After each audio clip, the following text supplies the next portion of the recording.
राधे राधे। फाल्गुन मास नंद त्रयोदशी रवि प्रदोष व्रत कथा। रविवार के दिन प्रदोष हो तो शिव जी के साथ साथ सूर्यदेव की पूजा करें। दिन भर निराहार रहकर सूर्यदेव की पूजा करें। सूर्य का पूजन सूर्य डूबने के पहले ही कर ले।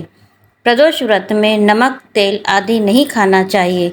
दिन भर निराहार व्रत रखकर शाम को पूजन करके गेहूं का आटा, दूध, मिठाई, गुड़, फल आदि खाना चाहिए। 1 वर्ष तक नियमित प्रदोष व्रत करने से मनुष्य के रोग, शोक तथा शत्रुओं का नाश होता है और व्रती धन, धान्य, कीर्ति आदि प्राप्त करता है। एक बुढ़िया थी। रविवार के दिन वह हमेशा अपने घर को गाय के गोबर से लिपती तथा सायंकाल के पहले ही पूजा करती तथा पकवान एवं फलों से नैवेद्य लगाती और स्वयं प्रसाद खाती थी। इससे शिव जी और सूर्यदेव उस बुढ़िया के ऊपर प्रसन्न हो गए और उसके पास किसी भी प्रकार की कमी न रही। उसकी संपन्नता को देखकर पड़ोसिन को उसके ऊपर बड़ी ही ईर्ष्या हुई। उसने मन में सोचा कि यह बुढ़िया मेरी गाय के गोबर से अपना घर लिपती है, इसी कारण इसको धन धान्य की प्राप्ति हुई है। अतः उसने अपनी गाय को घर के भीतर बांधना प्रारंभ कर दिया। इस कारण उस बुढ़िया को अगले रविवार को गोबर न मिला। उसने अपना नियम भंग जानकर बहुत ही चिंता की और बिना कुछ भोजन बनाए खाए ही सो गई। रात में भगवान ने उस बुढ़िया को स्वप्न दिखाया और कहा कि तुम्हें आज गोबर नहीं मिला है, जिससे तुम बहुत दुखी हो। अतः तुमको एक ऐसी गाय देता हूँ जिसके तुम्हारे सभी कष्ट दूर होंगे, मनोकामनाएं पूर्ण होगी। सुबह उस बुढ़िया ने देखा कि आंगन में अपने बछड़े के साथ एक सुंदर गाय खड़ी है। बुढ़िया को स्वप्न की बात याद आ गई और उसने बड़ी ही प्रसन्नता से गाय को लेकर जाकर बाहर बांधा। बुढ़िया की गाय को देखकर पड़ोसिन को और अधिक ईर्ष्या हुई।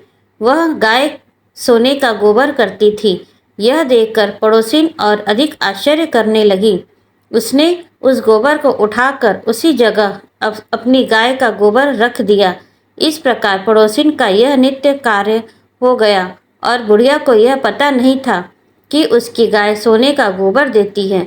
तब भगवान ने सोचा कि इस प्रकार तो बुढ़िया को कुछ भी लाभ न होगा।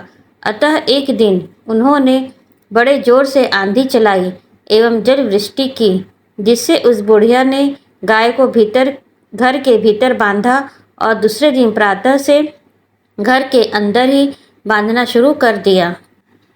तब तो पड़ोसिन ने अपना लाभ न देखकर राजा से शिकायत की कि उस बुढ़िया के पास एक गाय है जो सोने का गोबर करती है, अतः आप उसे ले लें और प्रजा का पालन करें।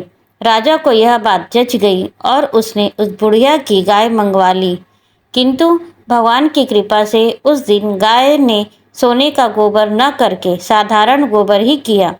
तब राजा ने उस बुढ़िया को बुलाकर पूछा कि क्या तुम्हारी गाय वास्तव में सोने का गोबर कर देती है?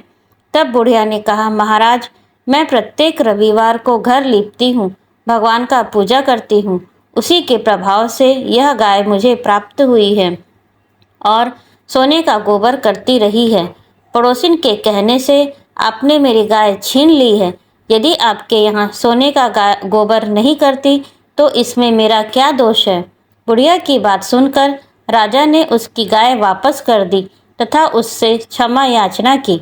राजा ने पड़ोसिन को दंड दिया तथा संपूर्ण राज्य में घोषणा कर दी कि सभी लोग रविवार को व्रत करें।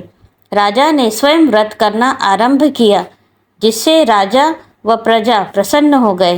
राज्य की निरंतर प्रगति होने लगी तथा धन धान्य आदि किसी प्रकार की कमी न रही। जो कोई भी रवि प्रदोष का व्रत करता है या पवित्र कथा को सुनता है, उसके समस्त कष्ट नष्ट हो जाते हैं तथा समस्त मनोकामनाएं पूर्ण होती हैं। ओम नमः शिवाय। श्री शिवाय नमस्तुभ्यं।